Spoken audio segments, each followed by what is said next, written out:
Radio Sucesos 101.7 FM presenta su noticiero Sucesos con Milton Pérez y Verónica Larrea. Un periodismo libre para una democracia plena. Los hechos y las opiniones de los sucesos que marcan nuestro tiempo.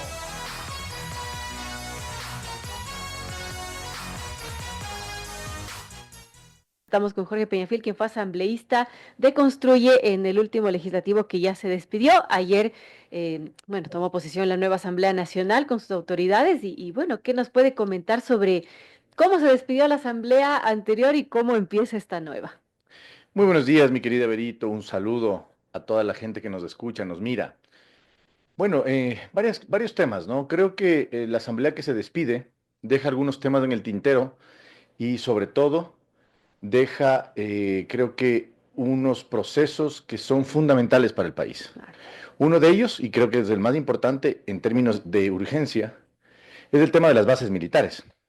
La legislatura que terminó dejó pendiente la aprobación de la reforma constitucional para Ujú. autorizar el ingreso de bases militares en el Así país. es. Y claro, eso terminó ya con un informe para segundo debate, en el cual yo participé como miembro de la comisión, y pues en este momento ya está solamente para tramitarlo en el segundo debate y enviarlo para la consulta popular. Claro. Y eso nos dice muchas cosas, entre otros temas, de lo importante que fue para esta asamblea que terminó el tema de seguridad. Creo que hicimos un trabajo profundo, un trabajo positivo, pero siempre quedó pendiente para que esta asamblea nueva lo autorice. El tema de bases militares, una reforma profunda al Código Orgánico Integral Penal Ujú. para combatir el crimen organizado, para decirle a los criminales que ellos no son los que gobiernan, sino que el que gobierna es el Ecuador. Así, entre otros temas, como también creo que es importante el tratamiento de los adolescentes infractores. Creo que eso es un tema fundamental. Hay que endurecer ligeramente el estado de impunidad con el cual viven y Ujú. conviven las bandas criminales que reclutan menores de edad, ¿no? Se dice que el Código de la Niñez y Adolescencia, la reforma, el COPINA, que fue negado ya de manera Claro. definitiva, trataba este tema para precisamente evitar que se recluten a los menores de edad, ¿no? Algo que definitivamente no era cierto y por eso la asamblea anterior lo terminó de archivar. Eso creo como temas principales y fundamentales, pero también creo que esta nueva asamblea tiene un gran reto. Y el reto fundamental de esta Así asamblea es. es darle gobernabilidad al país. Algo, y me meto un poco ya en el tema que comentabas, querida Berito, lo veo difícil considerando que la mayoría del gobierno en esta asamblea no está 100% sellada. Yo vi ayer, el día de ayer, que fue muy accidentado, vi mucha dificultad para conformar esas mayorías. Si bien se logró los más de 77 votos para la presidencia de la Asamblea, Claro. para las vicepresidencias y para los miembros del CAL, tuvieron que suspender algunas veces la sesión hasta llegar a los acuerdos, algo que no se preveía, al menos yo no lo preví de ninguna manera, porque se entendía que ya tenían el acuerdo más o menos diagramado, ¿no? Entonces, sí creo que ese es el gran reto. Nuevamente nos volvemos a ver en una asamblea dividida en dos partes. Por un lado, la Revolución Ciudadana con sus aliados y sus potenciales alfiles, y por otro lado el gobierno con su gente, ¿no? Ahora, ¿cómo ve esta situación de la Revolución Ciudadana que, bueno, al menos a luz de lo que ocurrió ayer, no le fue nada bien?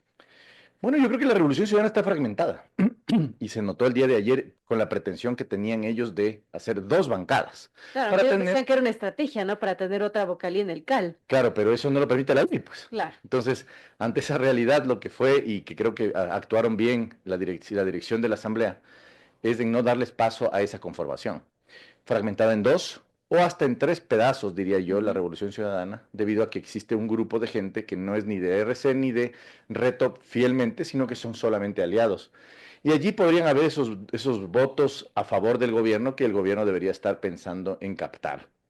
Por otro lado, también vimos la fragmentación de los socialcristianos de manera muy clara, ¿no? La elección de Samuel Celeri no estaba en el radar de los Ujú. socialcristianos y por eso es que cuando se lo elige a él como miembro del CAL, como vocal del CAL, Claro. eh, los propios socialcristianos no votaron a favor, pese a que sí tuvieron los votos por otro lado, ¿no?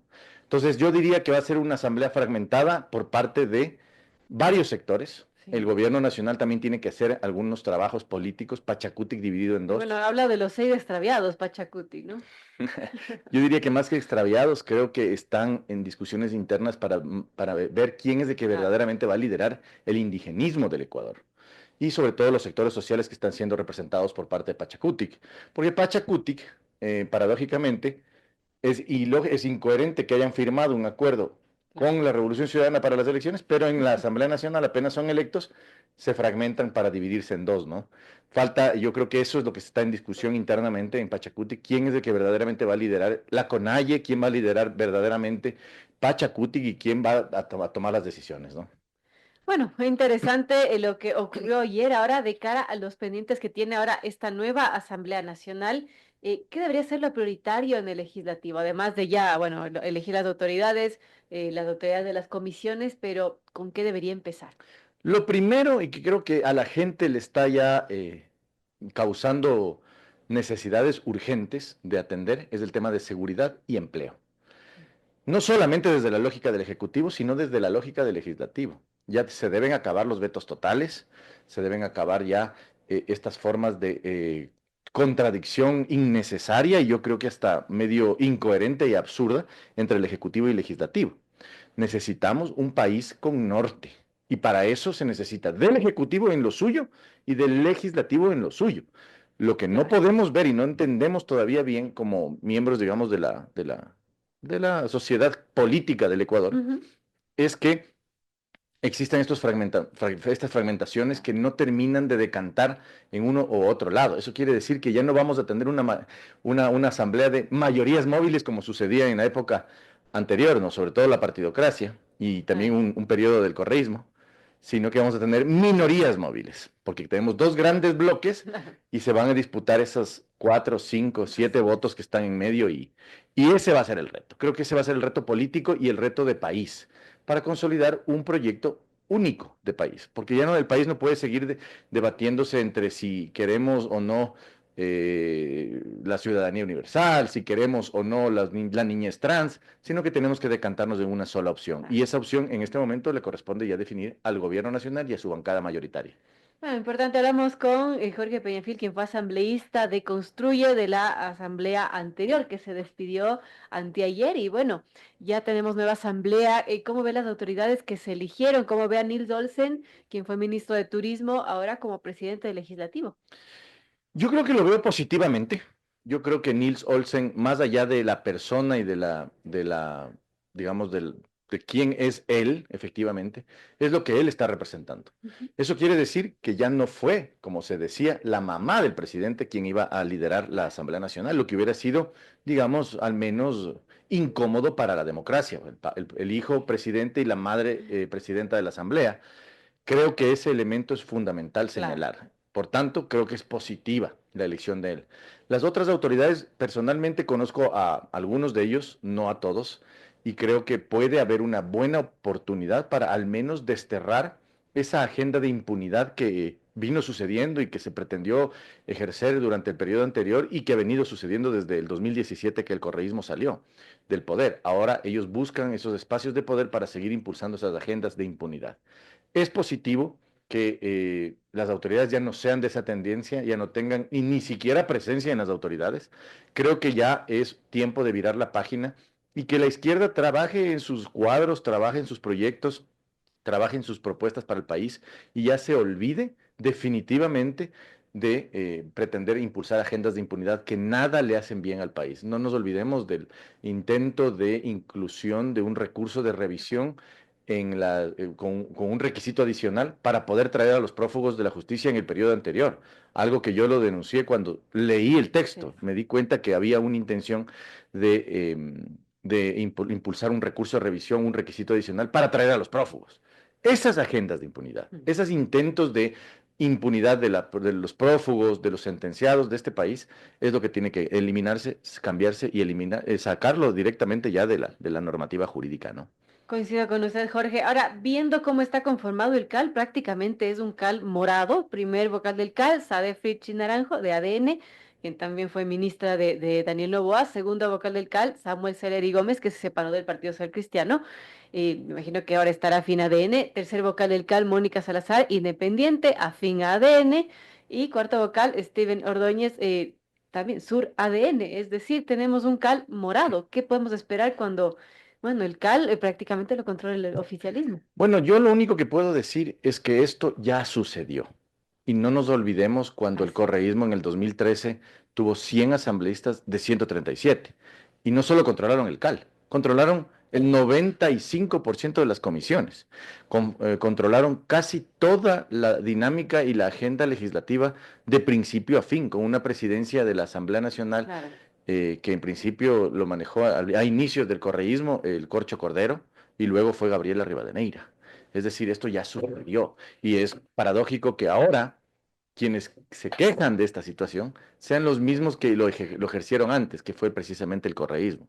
¿Qué pienso yo a nivel democrático? Ya como ciudadano, como un demócrata que me considero, creo que hay que ver primero su actuación porque no es bien visto que sea todo morado, sin Claro. duda, pero hay que ver sus actuaciones. Yo diría que hay que darles un voto de confianza para que ellos ejerzan su actividad y nos muestren a todo el país que efectivamente ellos no están caminando solamente bajo una sola línea, ¿no? Eso se verá en las acciones, repito, no depende de la afinidad que tengan política, sino de su carácter y de su naturaleza democrática de cada uno de los miembros, ¿no? Y eso ya depende de su formación, su dinámica, cómo llegaron al ejercicio del cargo, cómo ahora ellos tienen esa responsabilidad de mostrarle al país que hay algo mucho más allá de un color morado o de una tendencia política, ¿no?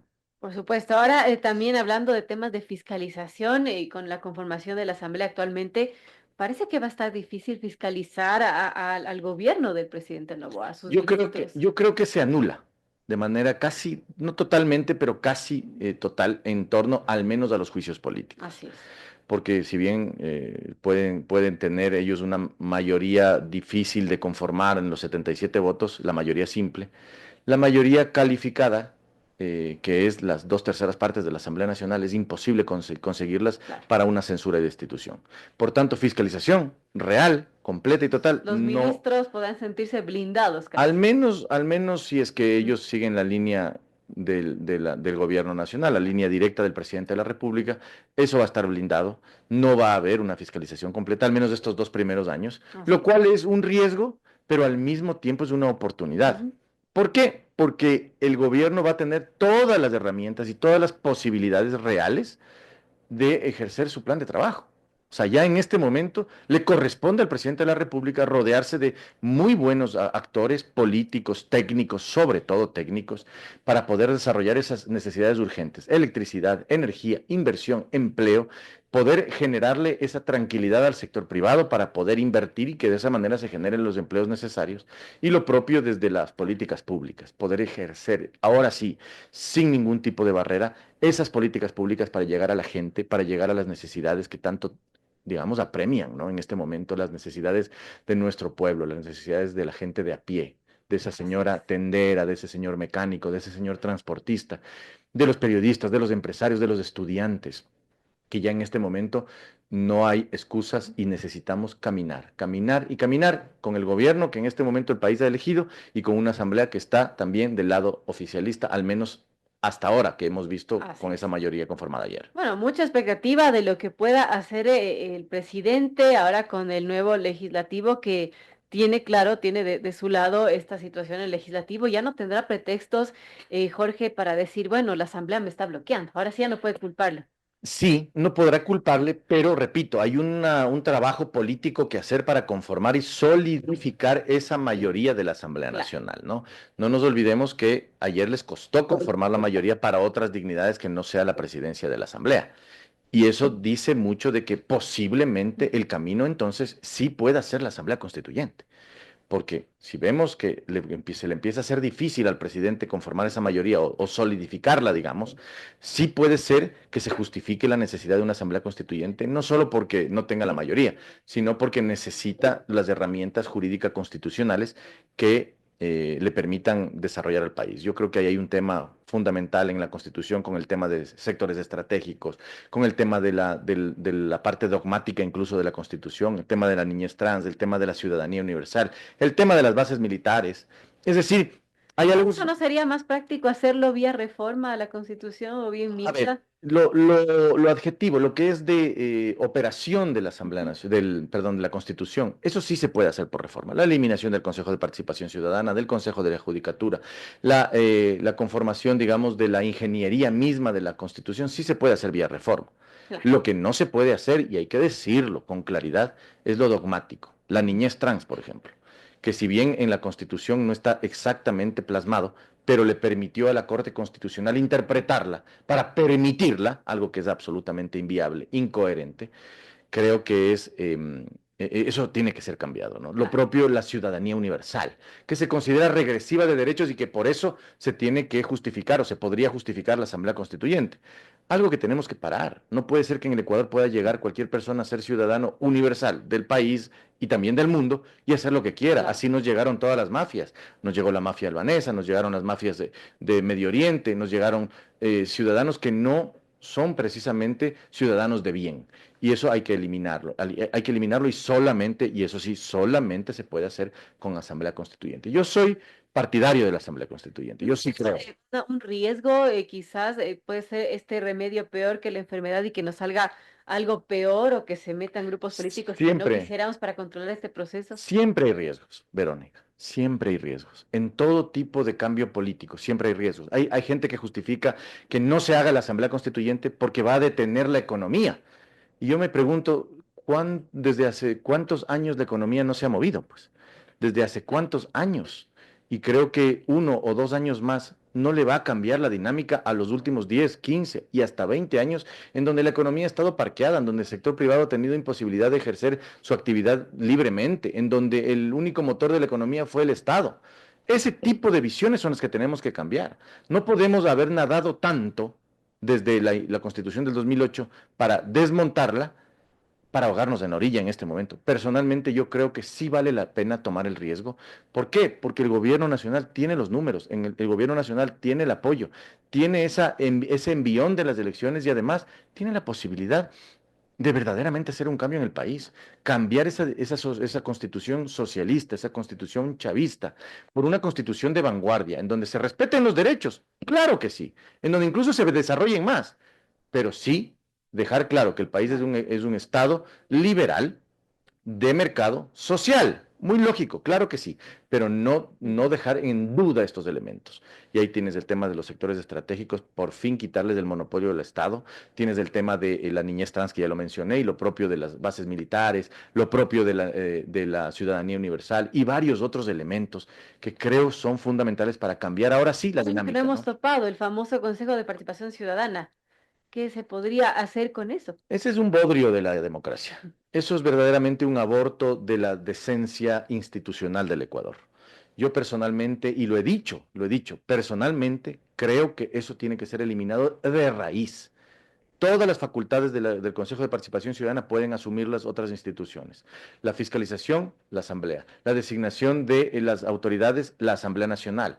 Mira, incluso Claro. podemos hacerle en una constituyente a la Asamblea bicameral y poder tener un Senado de 25 o Claro. 30 personas a lo más y un Congreso, es decir, una Cámara de Representantes que hagan las leyes de manera clara. La fiscalización puede ir de la mano con el Senado y no tener este prácticamente secuestro de la clase política para hacer la fiscalización e incluso los cambios que el país necesita.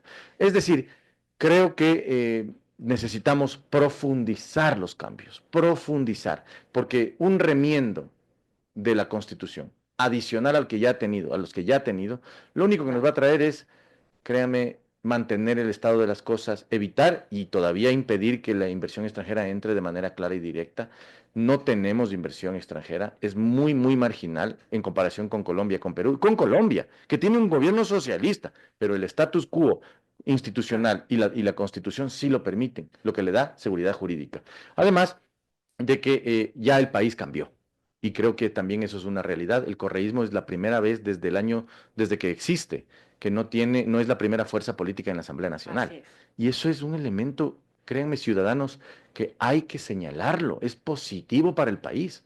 ¿Por qué? Porque ya por fin el país puede empezar a virar la página del socialismo, cambiarnos, y ya, y sí, con todos los nombres, cambiarnos a una constitución y una sociedad liberal, con mucha atención a los sectores sociales, pero liberal, en donde el libre mercado y sobre todo la libre competencia, sumado a un gran aporte del apoyo social que requiere nuestro país a través de las diversas herramientas que existen, políticas públicas que atiendan las necesidades, es lo urgente. Pero si no le permitimos como país al sector privado invertir, al sector privado generar, al sector privado desarrollar el país, no lo va a desarrollar el Estado. Quédense sentados esperando. Ya sucedió en Venezuela, ya sucedió en Cuba, ya sucedió en Nicaragua. Sucede en todos los países socialistas que tienen esta, digamos, naturaleza de constitución. Tenemos que cambiarla. Yo soy partidario, ¿Y tendría repito, que llamarse para cuándo? Para allá. yo lo llamaría inmediatamente el 24 de mayo y lo haría inmediatamente. Yo creo que el país es el momento, es histórico. Sí hay riesgos, no hay nada que no tenga riesgos, nada. Pero creo que con un ejército de demócratas que podemos someternos a un proceso de estos, sea como candidatos, sea como apoyadores, sea como miembros de la opinión pública, incluso los medios de comunicación, el empresariado, los comerciantes, las madres de familia, los grupos sociales organizados, podemos tener la posibilidad de por fin extirpar esa enfermedad tan grave, tan grande que es el socialismo del siglo XXI. ¿Usted quisiera ser asambleísta constituyente, Jorge? O sea, mi perfil siempre ha estado ahí. Yo soy un profesional capacitado. Tengo tres títulos de cuarto nivel. Tengo mi profesión de abogado. E igual manera he sido un político que nunca ha dicho mentiras. Yo he dicho la verdad. Fui asambleísta y soy un ciudadano común y corriente, pero con una visión clara de qué es lo que el país necesita. Y creo que mi perfil está allí para que la ciudadanía lo pueda considerar si es que es así, ¿no? Y si no es así, no soy ni ningún problema porque yo sigo siendo un profesional que va a seguir diciendo la verdad en cualquier espacio, en cualquier lugar en donde tenga la oportunidad, ¿no? Eso lo llevo en la sangre, mi ecuatorianidad, mi identidad con este país, con este terruño, con mi gente está allí. Y yo amo mi país, amo mi gente, amo mi ciudadanía, amo defender este país y pues en cualquier instancia estaré presto para participar. Bueno, usted es un profesional formado, pero me daría a mí miedo, sinceramente, de los notables que podrían estar en la papeleta para ser elegidos como asambleístas constituyentes. De ahí, eso es un problema, Claro, ¿no? claro, claro, siempre es un riesgo, repito. Pero hay que ver Así es. cómo se presentaría, en el caso de que así lo decidiera el presidente de la República, el estatuto, ¿no? Yo no creo en notables, eso hay que decirlo. Yo sí creo en la democracia, creo en el voto popular, creo en la Ujú. representación directa, pero sí necesitamos establecer reglas para la inscripción de candidaturas. O sea, el momento en que en la inscripción de candidaturas sea para cualquier persona, como está en la Constitución, mire, y ese es otro elemento que tiene que ser cambiado en la Porque luego van a Constituyente. decir, ay, no, regresión de derechos y los derechos Pero de claro, participación pero ciudadana, y etcétera.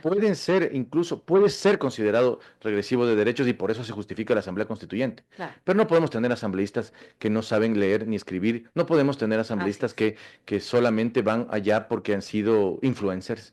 O como vemos en esta asamblea, gente jovencita que todavía ni siquiera tiene un título, que no tiene verdaderamente un caudal político propio, sino que son simplemente piezas dentro del tablero. Eso, por Ujú. ejemplo, tiene que ser cambiado, si es que es así, y esa es la intención del presidente, moverlo hacia una inscripción de candidaturas con requisitos, al menos de capacitación y de experiencia fundamentales, que ya está autorizado, mira, por la Corte Constitucional, para esa reforma constitucional está autorizado que sea inclusión de ciertos requisitos adicionales como capacitación y experiencia. No le está diciendo que tengan que tener títulos Ujú. profesionales, pero sí pueden tener una capacitación fundamental y profunda, una experiencia en al menos haber liderado grupos colegiados o equipos de trabajo, que de alguna manera le asegure a la gente que esa persona que va a ser elegida es Claro. una persona que sabe manejar la gente, manejar los temas, sabe de lo que se trata, sabe lo que es la democracia. Es tan increíble cómo hay ciudadanos en la Asamblea Nacional que no saben de dónde y cómo llegaron allí. ¿Y qué es la democracia? ¿Qué es el voto directo? No ¿Cuál es el pueden. derecho de participación? ¿Cómo tienen que ejercerlo? ¿Cuáles son sus límites? Porque cuando se sientan allí se creen omnipotentes en muchos casos y no es así. Los asambleístas legislan y fiscalizan. No son mandamases, no son reyes, no han sido elegidos para que los demás les rindan pleitesía. Así es. Y eso al menos yo lo tuve siempre claro, siempre he sido en mi trabajo, en mi vida profesional y política, humilde, cercano a la gente y muy atento a que las cosas se tienen que hacer profesionalmente. Leer, mi querida Verónica, Algo leer. que falta mucho hoy en día. Coincido con Jorge Peñafiel, quien fue asambleísta de Construye del periodo anterior y bueno, hoy nos da su criterio respecto a la conformación de la nueva asamblea y bueno, lo que se plantea también de una constituyente. Vamos a seguir hablando sobre este tema